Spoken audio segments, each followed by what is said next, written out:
little bit when you mentioned Mad Men. Absolutely, everybody needs to watch The Carousel. And Don Draper is selling a technology, and he talks about why that technology is important. And I show that in my class, and I just love it, especially. And I'm going to give away part of it. But at the end, the other guy in the agency looks at the client and goes, "Good luck at your next meeting."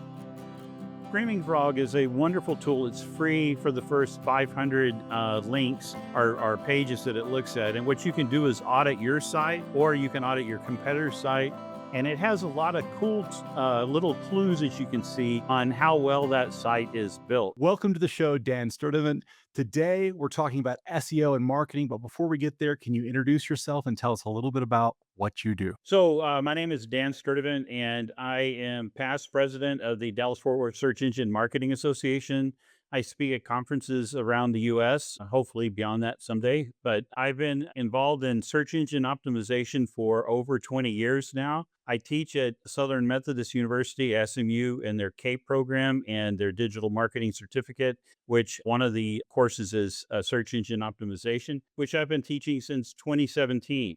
Nothing's changed since then. Kidding. Everything's changed, right? Everything's changed. But there are certain principles and fundamentals that I'm sure have not changed. Can we start there? Yeah, well, actually, I'll go back a couple of steps. So one thing that how did all this come about? And actually, we've been doing search marketing before the internet, and that used to be called a Yellow Pages. So you think about the keywords in the Yellow Pages would be like air conditioning, lawyer, that type of thing. And so they were alphabetically listed. And then you used to remember there would be companies that had like AA, air conditioning, AAA, lawyer. That way they were at the top and they were easy to find. Then when the internet came along, that was replicated through places like Lycos and AOL and places like that. So you would go on and it would mimic that. Now it was quicker because when you put in the search bar, like attorney, it would take you to a listing of attorneys. If you put in air conditioning repair, it would take you to a listing of air conditioning repairs. And so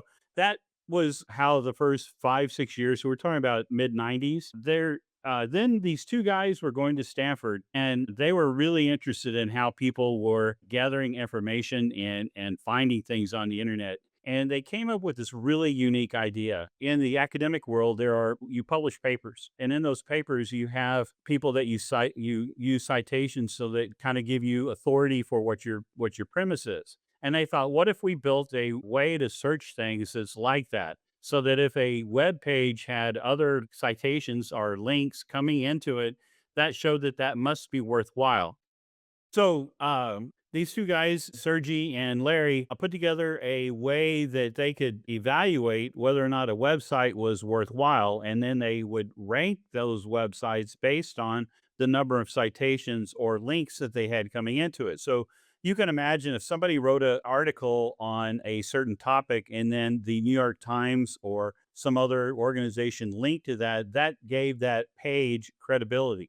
And so they decided that this would be a really unique way to build out a search engine, and that's Google. So really, Google is an academic paper using citations, which are links to the paper. So that was pretty much how it was. And like I said, I've been teaching since 2017. I wrote the curriculum, taught the class up until about 2.5 years ago. Everything changed. And what that everything changes is AI. And AI is totally disrupting. I've had, the first 7 years I taught, 6 years I taught, it was pretty much there's minor updates to what we talked about. Ever since then, it's been constant changes. As a matter of fact, my class starts in about 3 weeks, and I have not finalized the content because there's so many things that are changing. So let's talk about what's different. So when you go on Google, let's say in the old days, which was last year, you would search for something and it would give you a page with 10 results, and on those results you could click on them and go to whatever that was. So if you were looking for maybe a recipe for something, it would give you maybe 10 selections. And typically the top selection would be the one that would be the highest quality, the most authority. So what has changed is back then, if you were to search for, let's say, the Eiffel Tower, and then you said, how tall is the Eiffel Tower? And it would give you whatever that height is. Then if you ask, where is it? it didn't know what you were talking about. There was no correlation between the first entry and the second entry. And what has happened since then is more of a conversation. It's conversational, and you can say, how tall is the Eiffel Tower, and we'll tell you.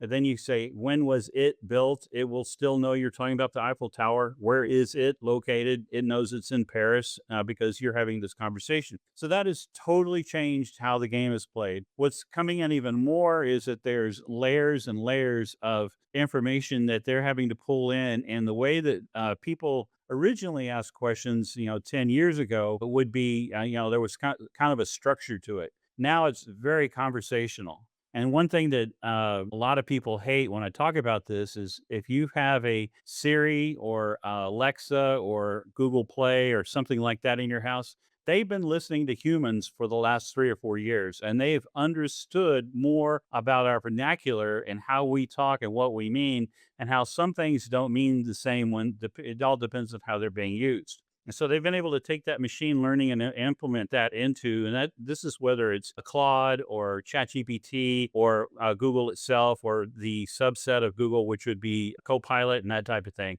I'm sorry, subset of ChatGPT, which is Copilot.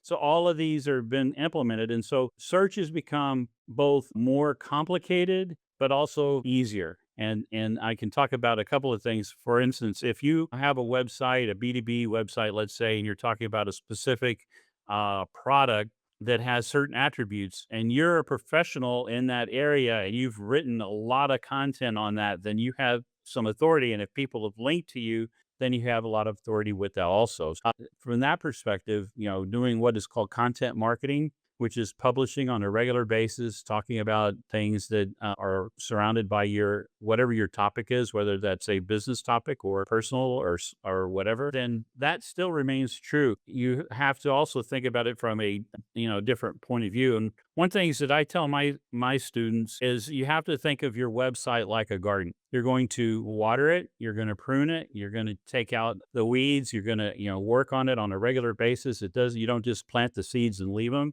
You're working with that all the time, and because you're working with that, that's a signal to everybody that, hey, they're in the game. This is not some dormant place where people can go and not see things and get information.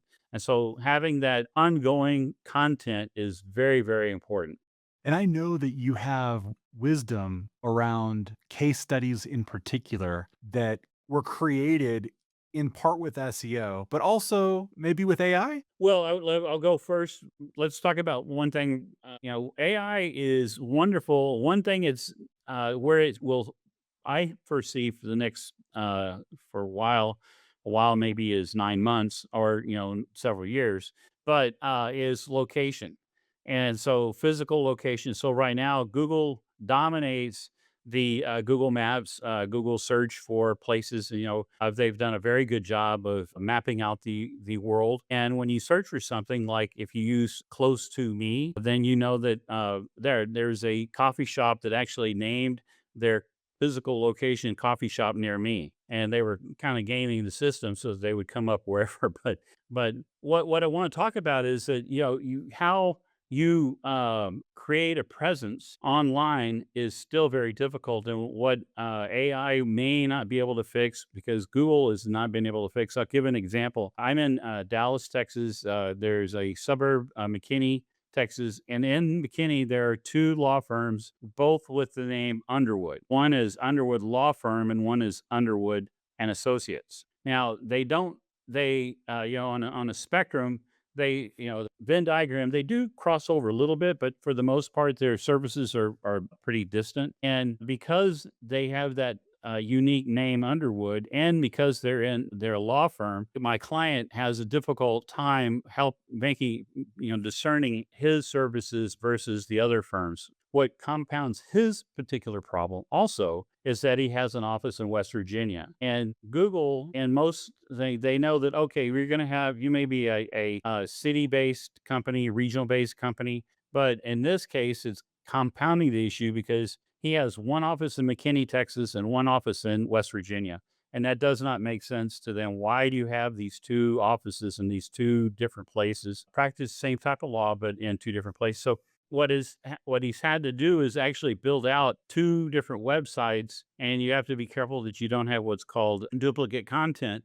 But he has to be careful that he has unique content for each of those, because Texas has certain laws that apply to what he does, and West Virginia has certain laws that applies to what he does there. That is not as insurmountable as you might think, but there are a lot of similarities. And then, so we have three problems here. One, that he wants to be found by people that need his services. Two, there is a law firm in town that doesn't directly compete with him, but does cause confusion. And the third thing is he has this odd office in West Virginia. And we've had to work with this over several years, writing good content, talking about the cases. Some cases had to be obviously anonymized.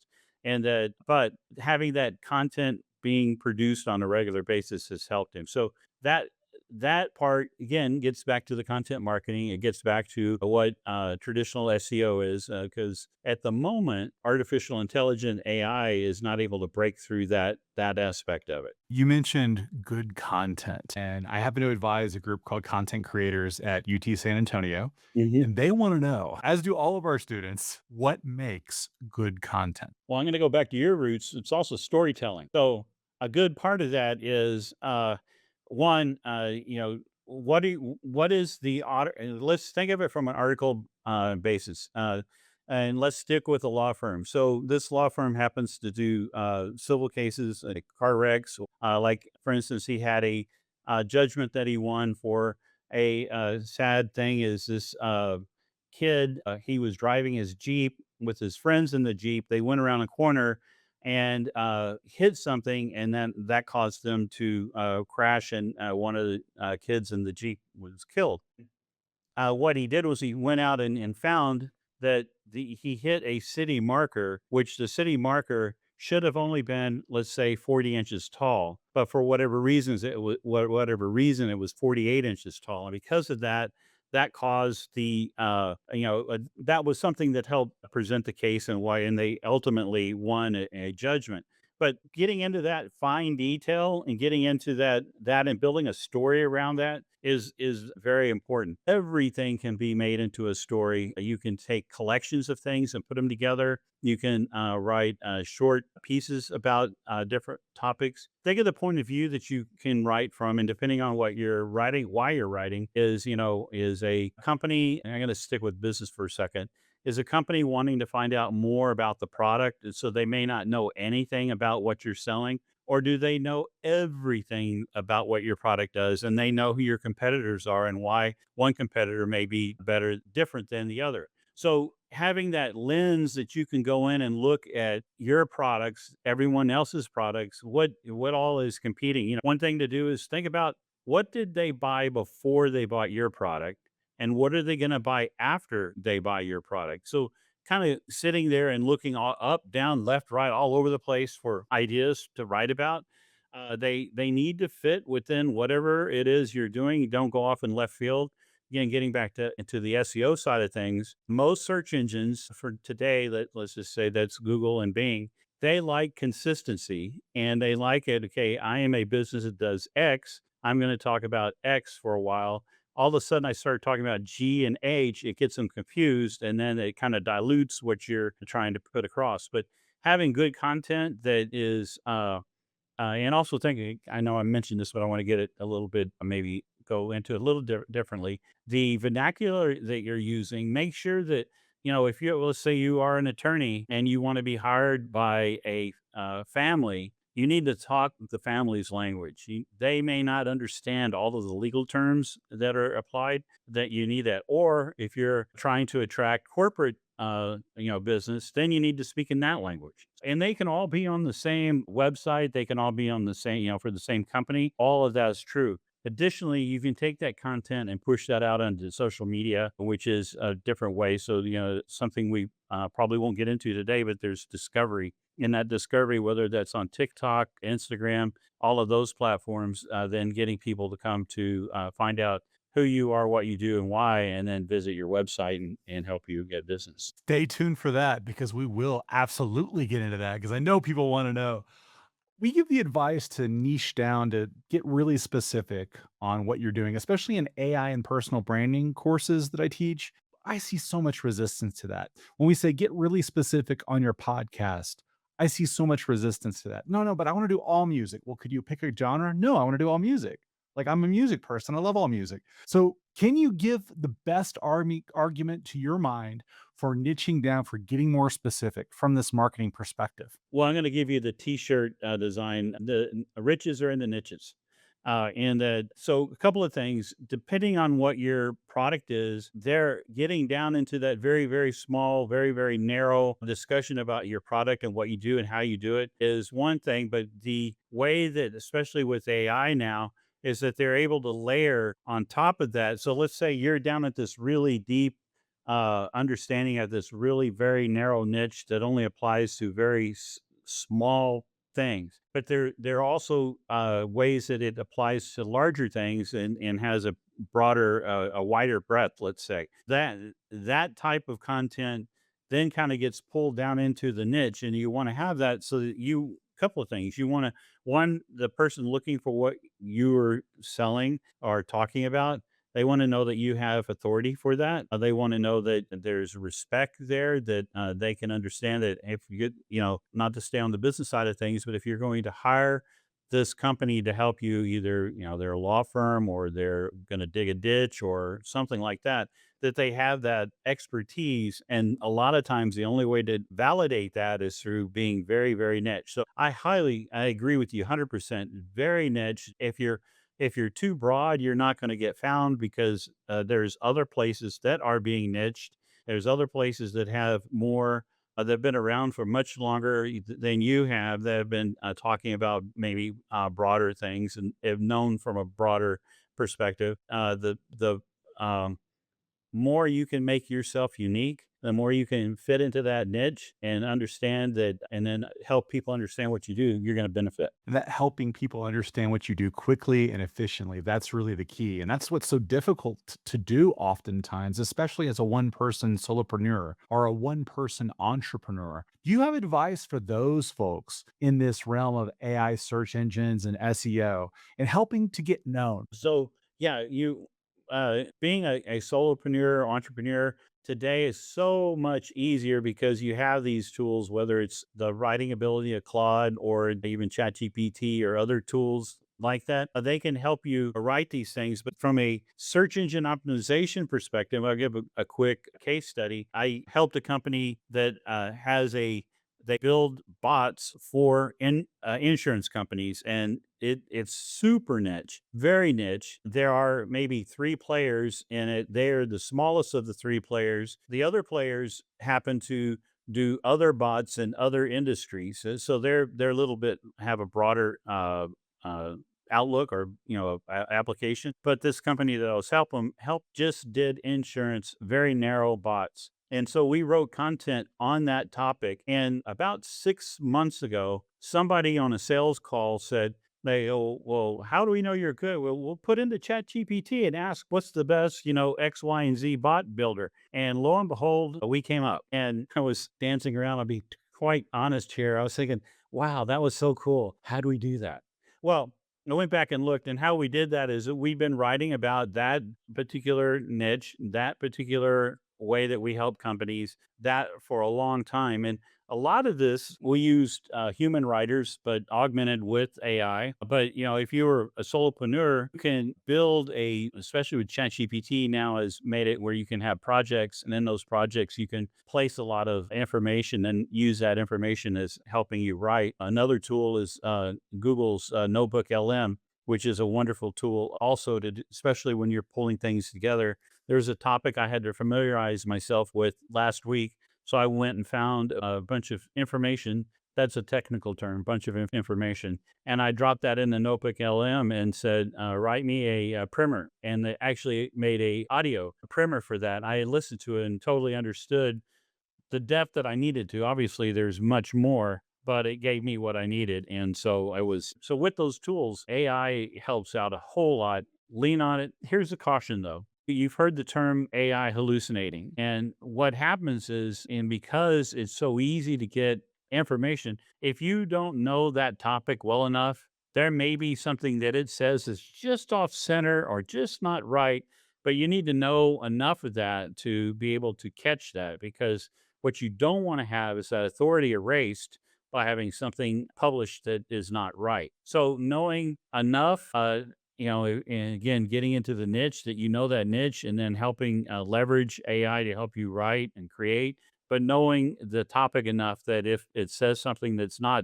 quite right or could be misconstrued, that you can go in and then edit and make that work. And that's writing content. But Yeah. social media is content too. So what do we Yeah. pull through for social media search engine optimization? I'm going to slightly change your question. So search engine optimization on social media is, it's more of the flowing in the stream, getting content in the stream, being able to be in there. It's more of a content play. It's whereas, you might have a website that having 30 pages on something very narrow may get overwhelming or not found and not used. Whereas in social, that content, people stepping into the stream at different times from different perspectives and things like that. Having, well structured, fitting into whatever the rules of each social channel is. You don't necessarily publish everything in the same way on every channel, especially if you're doing video. You don't link a YouTube video on Facebook. You upload that video onto Facebook. You upload it onto Instagram. Otherwise, it won't get found. It won't get touched. And so, there's a lot of work. There are tools. I'm not familiar with any off the top of my head right now, but they help you publish across a breadth of different channels. And with that, you can maximize your effort by utilizing those tools. What does consistency give you over time? Any business, no matter what they do, they love consistency. If they know that, in January they're slow, February they're slow, they start to pick up. March, April, May, they're really busy in the summer, then they slow back down again, or they're retail and they pick up right about now, fourth quarter, and things like that. So having that consistency works for you very well, but you have to be careful in that you're doing that over a long period of time, and that, what is a long period of time? That depends on the industry you're in. Also, the players you're playing against. Some of them maybe are 100 years old. Some of them are 9 months old. It all depends. I uh, I had a client that had been around for 17 years doing the same thing. They were very successful. As a matter of fact, I would bet that most people on this call have used their products without knowing it, because they wrote the code underneath and were not able to market themselves from that, but they got paid very well for it, so they got to do other projects. But anyway, they had this name. One other thing I talk about, kind of maybe going outside and then coming back in. Your domain name is so critical, even today, where domains may not think, but what happens with a search engine, and I'm going to include ChatGPT and the others in this, they're evaluating a lot of the content that's coming into their LLMs. And one thing that they might look at, I know Google does, is that if you have um, a domain name that is 6 months old, it is going to be at a big disadvantage to one that's 5 years old, 20 years old, 30 years old. I used to help a company that had three letters. They were threeletters.com. And I said they couldn't afford the fourth letter, which is kind of a joke, because getting a three-letter domain is very, very cool. And it was their name of their company. So they did all right with that. Where I'm going with this is this company that the case study had it was about an 18-year-old domain, 18-year-old business. And for various reasons, they decided that they were going to uh, split the company. Part of the problem was that some of the people that most of the company was in lived in India, and the marketing part of the company lived in the United States.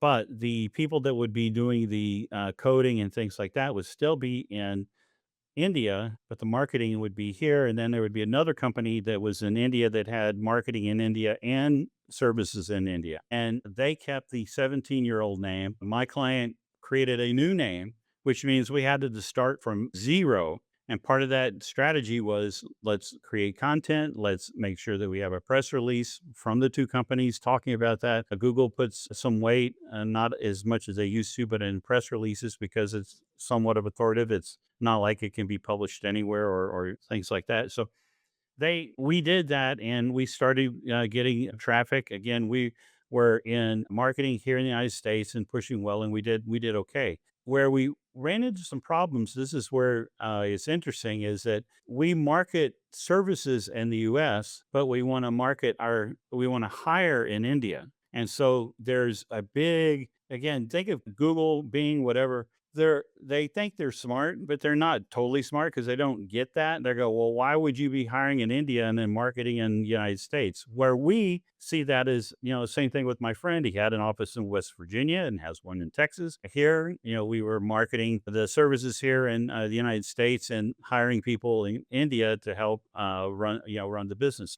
That was something that we had to overcome. The other part of that, which makes it an interesting case study, is that the original old name, the 18-year-old name, was still in business in India. And they stopped doing business here in the United States when we started with the new name. So those things. So where I'm going with this is the uh, consistency over time, showing that you are doing the same thing, or in this case, because they are technology, there were some things that they progressed with the technology. They wrote content with the new technology. They wrote content for the new things that they were doing and new industries that they were working with.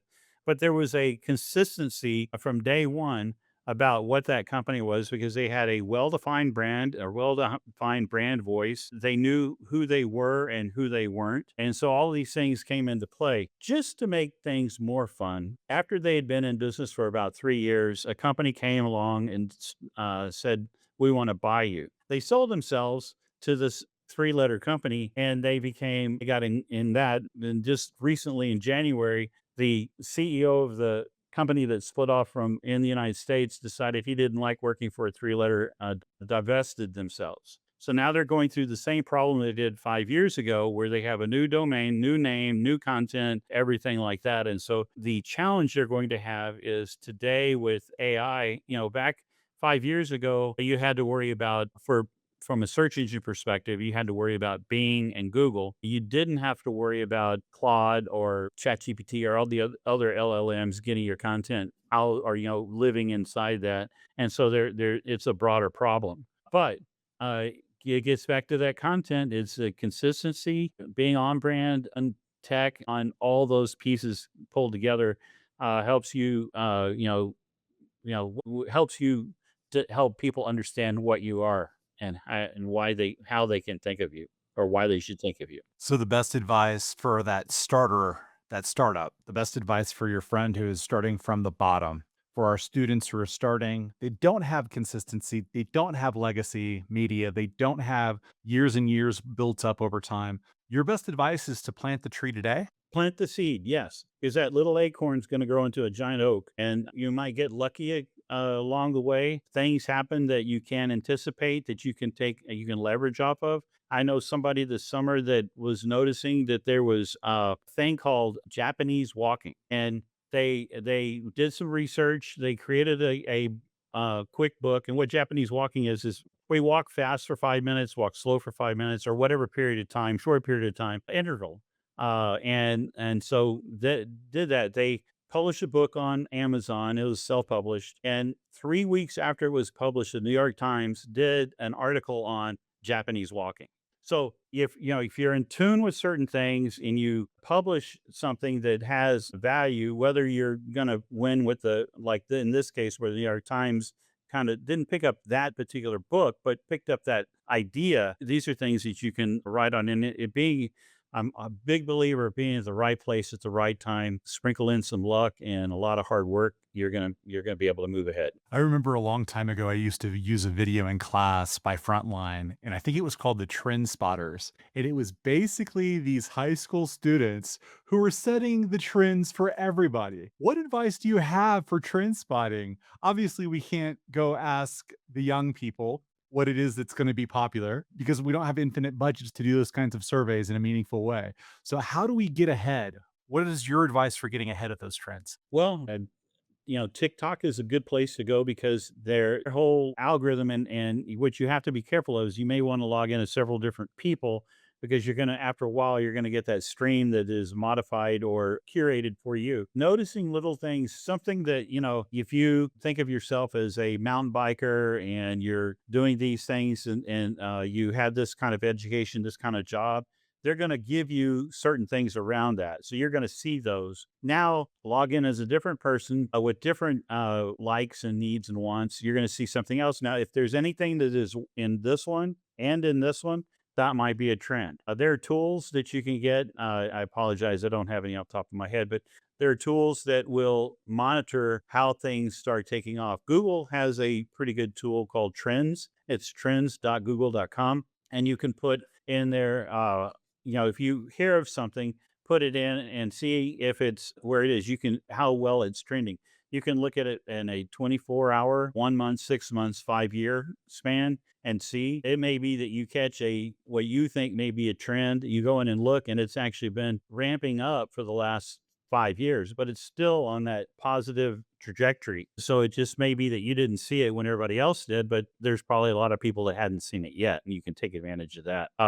Again, being in tune with your industry and seeing how things, and then how did something outside your industry relate to something that's trending, and I don't, not the right word to use, but play off of that or bounce off of that or leverage off of that. I found there's so much value in exactly what you just described. There's so much value in this idea of going to a different industry and seeing what they're doing and saying, what can I use from this industry angle wise or point of view wise, not copying, but from a point of view of that other industry.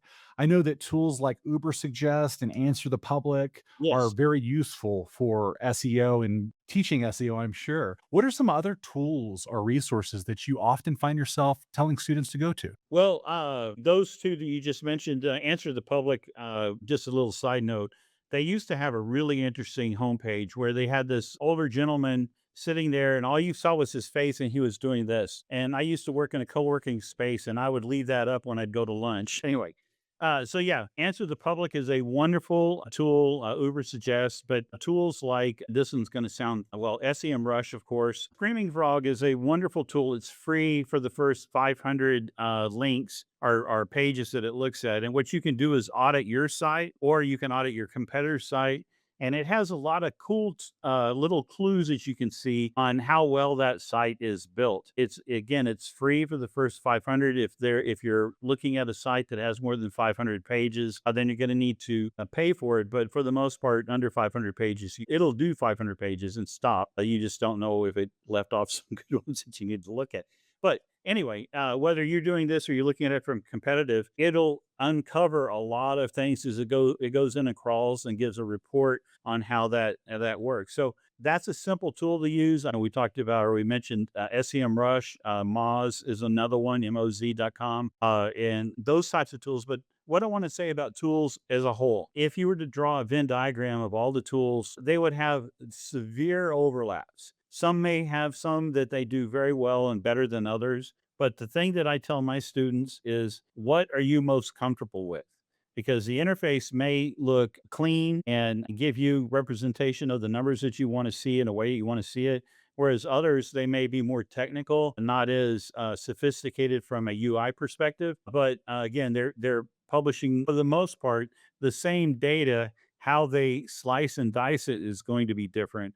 But once you find a tool that you can use, and that's the main thing. If you have a tool that you don't use, it's for anybody. But most of the tools and I tell my students this, is that they have a either 15, 30, 90-day free trial.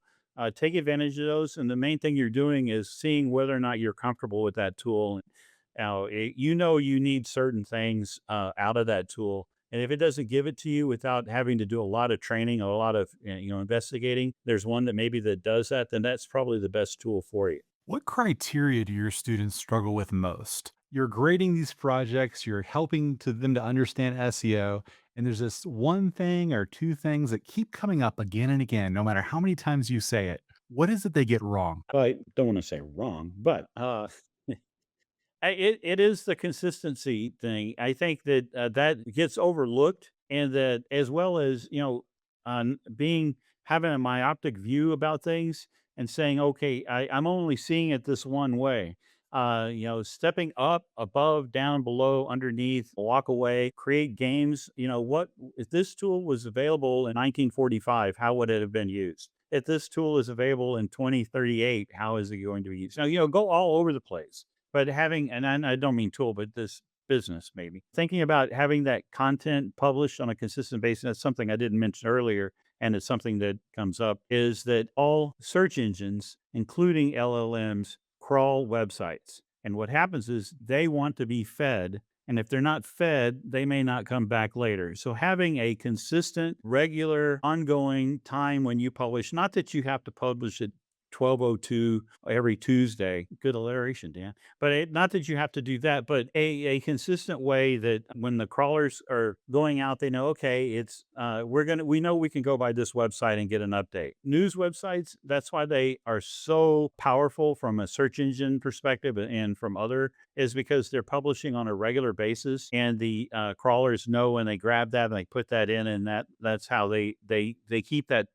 They keep the machine churning. They keep feeding the beast, and that beast has to be fed on a regular basis. And just like your dog, you feed twice a day. They want to have that food at regular intervals. So that would be the big thing. The other thing would be getting outside that prism where you can look at it from different perspectives, understanding that. And then the third thing I'd say would be getting back to having a story, or how that content's written in a way that makes it interesting for somebody, as well as that they were able to take away the information that you are wanting them to understand. I'm thinking of the old Mad Men, Madison Avenue advertising men telling stories, and how that is just as important today as it was then. Only telling stories for a machine, which is different.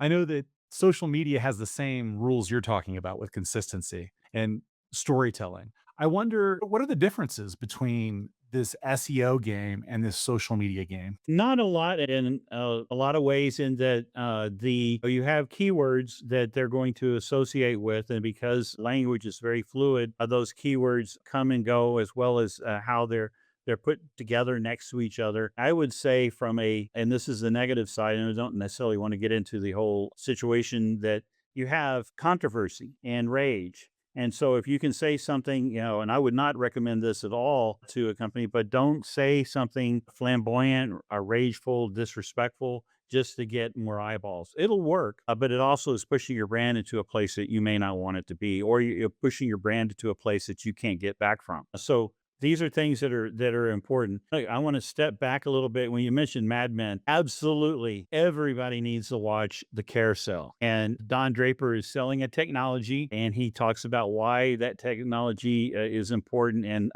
I show that in my class, and I just love it, especially. And I'm going to give away part of it. But at the end, the other guy in the agency looks at the client and goes, "Good luck at your next meeting."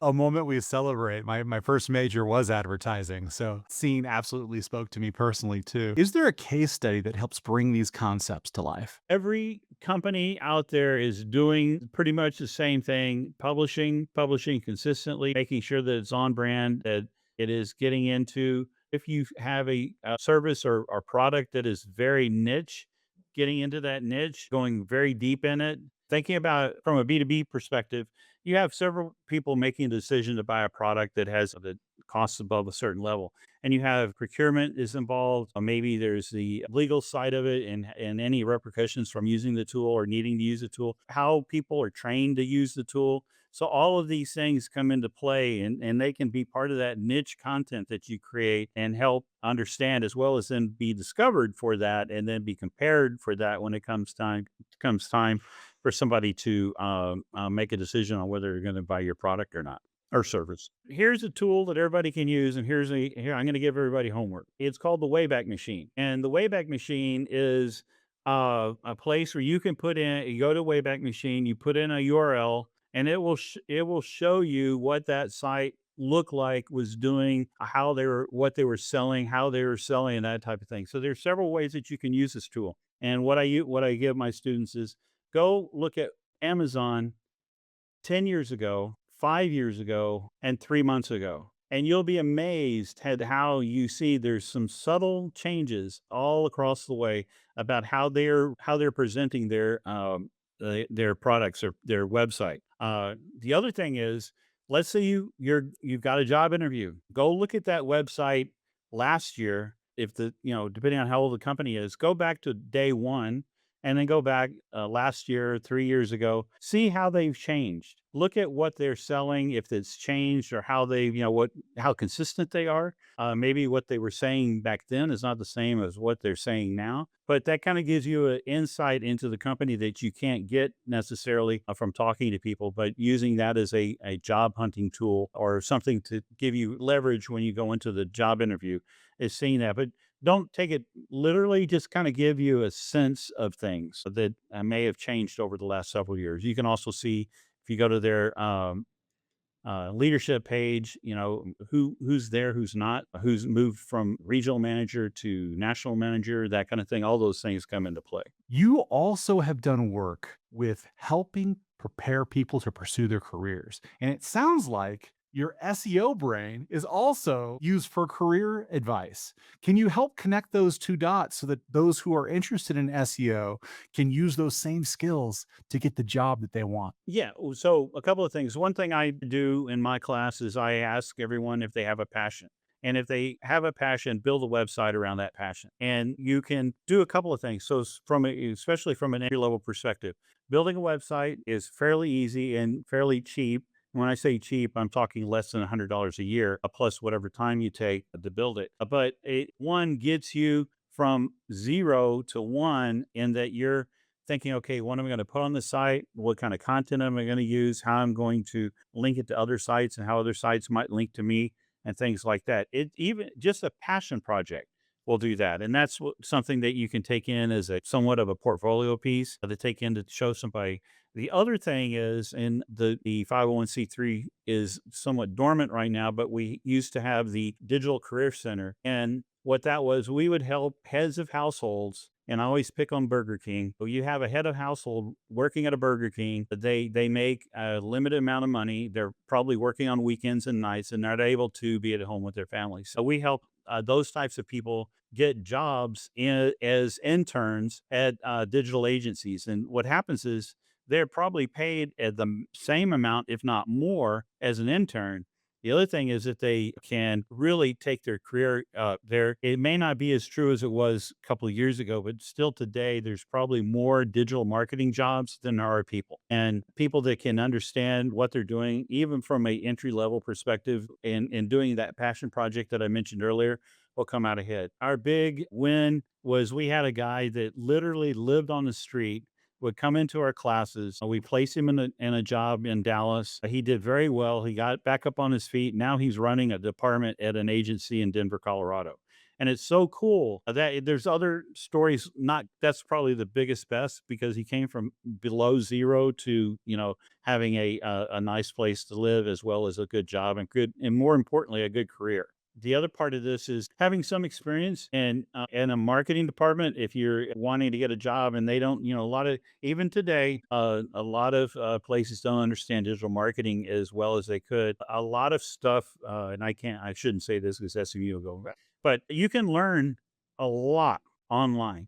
YouTube is a wonderful place to go and find things. The problem is that there's a lot of snake oil salesmen out there and you need to be aware of that. So sometimes, and there are tricks that people use. Like when I had a couple of websites, I would get probably 3 or 4 a week saying, "Hey, we love your website, but nobody can find it." Well, that's a cold email coming in saying they want to sell their services, and more likely than not, they're a fly by night, or they're going to give a package where they do a set number of things, which is all automated. This is before AI; it was all automated, and there would be some benefit for it, but not quite like somebody that I knew what they were doing and taking their time and applying themselves to that. It would come out ahead. One thing I have to say about hiring a snake oil agency is you may get some wins at first, but again, the search engines, LLMs, they're in it for a long game, and doing things that kind of get you ahead quickly are noticed. I'll give a real quick case study. I had a client that was a mortgage broker in Dallas. I went in, first thing you do is you do discovery, you do an audit, you look at everything. And they had a YouTube channel that was okay. They would publish different videos, and they would get, three, 400 in a month of views. Perfect. So I'm looking at it, 300, 300, 300, 10,000. I go, whoa, what happened here? I go and I look, and it's the same video as all the other videos. I mean, from a content perspective, production quality, things like that. And so I could not figure out why there was 10,000 views on that. So I went in and talked to the uh, marketing person, and they said the CEO wanted to game the system, so they bought views from uh, Brazil. And so I wasn't looking at it from a pure analytics. I would have seen that why are all these people in Brazil looking at this Dallas mortgage company? Now it could be that there was a company in Brazil moving their headquarters to the Dallas area, but that was not the case. So what happened was is they were dinged for that, and they had to it took them a little while to recover. So you got to be careful. Getting back to the analogy of a garden, fill that garden with too much too quick and that kind of thing, it's going to grow for a while and then it's going to die. Same thing here. The consistency, maintaining, pruning, watering, fertilizing, all those things come into play and they work out. It's a long game. What's the piece of advice you want people to remember from this conversation? I've heard consistency. I've heard long game. I've heard this idea of making sure that you're not cheating and trying to game the system in the wrong way. We want to ethically play the game by the rules. What are the things that you want people to remember? All of those things. I guess the two things would be know what you do and help people understand what you do. And then two, realize it's a long game, but also realize that there's technology that's changing. I don't want to make it sound like it's too much quicksand, but there's a little bit of quicksand that you're standing on. But having that consistent content being published over and over, you're going to feed whatever that engine is today, tomorrow, 10 years from now. And the way that AI has changed things, how should we adapt? What should we do differently? So, okay, well, here's it. Stay with the niches and always talking about it, but also come from a flat perspective. And with that, I would say how to stay with the niches and come with a flat perspective is that, and I mentioned it a minute ago. If you're a B2B company, think about the procurement people, the different aspects from maybe governance, also, who's take to run this machine, this product, this whatever it is, all those things. So that's where you're going to go a little bit more flat. You're still in that niche, but you're coming from those looking from those perspectives because when somebody comes and asks a question about something, their point of view may not be how you, the marketing person, sees it. They may see it from their perspective, and having that edge over here, but still in that niche is important. Early, you started us out with the story of the firm and how they're applying SEO effectively. Do you have another parting story that maybe you like to share with your students more than other stories in your repertoire? So how I got into SEO was somewhat interesting. I used to have a graphic design business and the internet came along. So I started building the websites. And my wife at the time, ex now, said, you build beautiful websites, but nobody comes to them. And so I thought, okay, I need to probably take a look at that. And I found a forum that's still around today called Webmaster World. And I posted something on there. This guy responded, hey, I see you're in Dallas. We're about to start this search engine optimization group. Why don't you join us? He is his name is Bill Hartzer. He's a wonderful person. I believe his website is billhartzer.com or hartzer.com. But I think, that's maybe one takeaway, one thing to talk about is while we're talking about a lot of things digital and a lot of things are online, it gets back down to the human to human perspective. Bill was kind enough to reach out to me.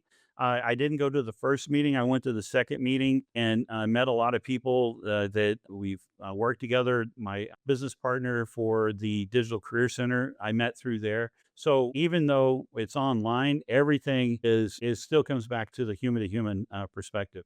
That would be something I guess I probably should mention is the human aspect of this still comes into play. Knowing people, understanding what they're doing, talking to them, going to lunch with them, all those things come into play and are very, very important. The public relations professionals that I always talk to talk about the human element of the human relationships. And that's true in SEO, which we think is more machiney. We think of it as more AI driven. We think of it as more, well, that's computers, but it's not. It's humans who are on the end of those messages that we're trying to craft in a way that helps the humans to understand something ultimately. Where can people find you, Dan? I know SMU. If they just type in Dan Sturdivant SMU, will they find you or should they be looking for something else? Well, if I've done my SEO right, they would. So yeah, that would be one way. LinkedIn is another. Dan Sturdivant. There's 5 of us. I'm the one in Dallas. And a real quick story on that. I own dansturdivant.com. Don't go look at it. I haven't touched it in several years, but I got a call several years ago, and this guy goes, "Hey, I'm Dan Sturdivant." I go, "Wait, wait." He goes, "No, really, you own Dan Sturdivant. My name is Dan Sturdivant. I want to buy it." And so we got talking. Believe it or not, no relation. He lives in the Bay Area and does what I do. And I know that people might be able to find you at the Dallas Comedy Club. Yes, yeah. I also teach storytelling at the Dallas Comedy Club, and we had a really good show last night. And it's every Sunday for people who might be listening to No, this at any time. that show is the first Sunday, and then the other show that I mentioned, which is storytelling with improv, that's the fourth Sunday. So if anyone's in Dallas on a fourth Sunday, they'll be able to find you at the Dallas Comedy Club. Absolutely, yeah, 6 o'clock. Excellent. Dan Sturdivant, thank you so much for joining us, for sharing your wisdom around SEO, storytelling, and so much more. We appreciate you. Ryan, this has been a blast. Thank you.